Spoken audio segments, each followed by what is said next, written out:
Hello YouTubers, so here we have another specimen. That is this really odd Dukane speaker here that I recently come across. But the one really weird thing with this already is this grill.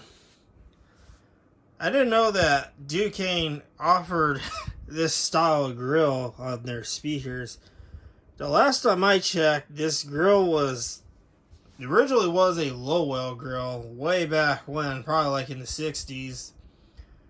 And I think Lowell sold this style grill to a company called MG Electronics, which I happen to have the MG Electronics version of this on the shelf over here. Got that one like about 7-8 months back. That's an MG version. Now, you may notice that this grill is super yellowed, and that's because this is a plastic grill. Kind of similar to the P900, they get all yellow over time. It's even more yellow on the back.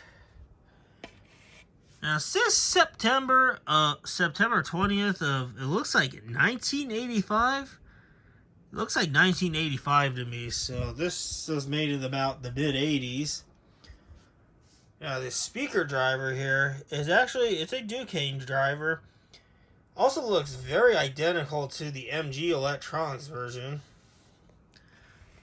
And this one was made in Taiwan, so this is about the time when Dukane transitioned from the USA made drivers to the Taiwanese version, and then they eventually went back to the USA made ones, aka Lowell rebranded drivers. So yeah, there's the kind of little history on this, but this transformer is not original. I actually had to stick this transformer on because this was just wired for 8 ohms only. Had this random cable attached to it, which I've ever since disconnected it because, well, I didn't need it for this.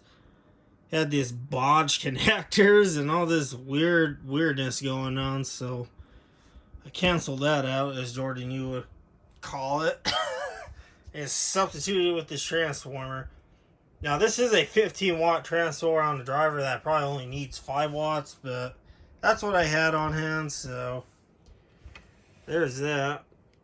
And then this magnet on here, and I don't know if this is where this was used at. I have this feeling that this had to have been used in some sort of metal shop. Because the reason I say that is because there's all these pieces of iron just stuck to the magnet on this. It's just full of iron particle bits. There's a good view of it right there. So this had to have been used in a metal shop at one point. So yeah, there is that. Now, I have this connected to my JBL CSMA 180 amplifier just because, well, I happen to have that out. And I was a little overkill for something like this, but let's play a song on this so you can hear what the sound's like.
So yeah, that is what this sounds like.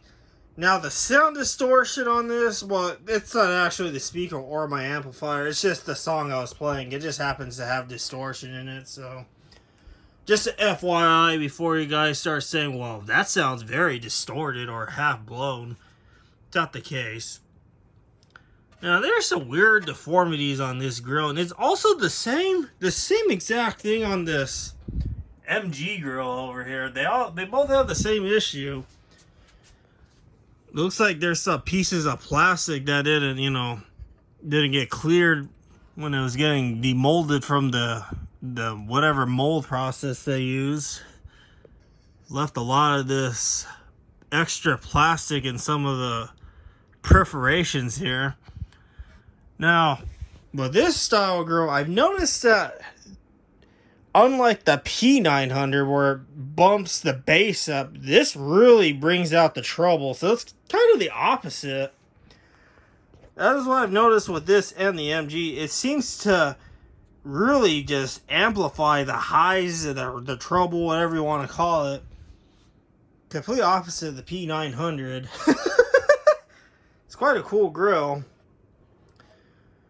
Now, I believe Speaker Freak 95, many years, probably like a decade ago already, remember watching one of his older videos a long time ago during that time period. He rescued a whole bunch of these from his high school, and it had the same grill, and I believe it had Strom communications drivers on it. But the grills that were used on it was this style, but they were Lowell branded. So this was before Lowell sold this style grill to MG Electronics. But the nice thing with this grill, even at the MG Electronics version today, this will fit on the same back box as this Unihorn I have over here with this vandal-proof grill. Those holes will line up with this because they are the same dimensions, because honestly this was a Lowell product at one point. So that's a nice thing with this. It wouldn't be that hard to track down a back box, but I'm gonna opt to build a back box for this just because I don't really feel like playing the hunting game of find the back box. I'm gonna do exactly what I did with that up there, and I'm just gonna simply use. I have a couple sheets of this stuff kicking around, this foam board material, which I find that this foam board material that you usually use for school projects or bulletin boards seems to hold up really well for speaker housings. I've had great successes with that. So yeah, that is this video on this very odd Dukane MG Electronics rebrand speaker, and there will be a link in the description to archive.org. There's some real life content playing on this.